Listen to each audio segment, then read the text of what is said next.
السلام علیکم ورحمۃ اللہ وبرکاتہ۔ پیارے دوستو، اگر آپ کو ہماری ویڈیوز پسند آئیں تو ہمارے چینل کو سبسکرائب کریں اور ساتھ ہی بیل کو دبائیں تاکہ آپ ہماری ہر نئی آنے والی ویڈیو حاضری کا کر لوں نظارہ آ کر۔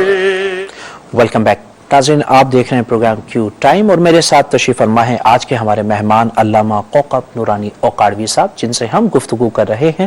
اور آپ نے دیکھا کہ کافی ممتاز شخصیات ان کے بارے میں بہت اچھی گفتگو کر رہے ہیں اور ان کے بارے میں کافی ہمیں وہ باتیں بھی ہمیں بتا رہے ہیں جو کہ یقیناً شاید ہمارے علم میں نہیں تھی، لیکن جب اتنے ممتاز شخصیات ان کے بارے میں کہہ رہے ہیں اور یقیناً مذہبی اسکالر کے حوالے سے جو ان کے والد محترم کی جو خدمات اور خود ان کی جو خدمات ہیں کسی کے تعارف کی معترف نہیں ہے، آئیے مزید ان کے بارے میں جانتے ہیں۔ لیکن اس سے قبل ایک کالر ہمارے ساتھ شامل ہیں، دیکھتے ہیں کہ وہ کیا کہنا چاہتے ہیں۔ السلام علیکم۔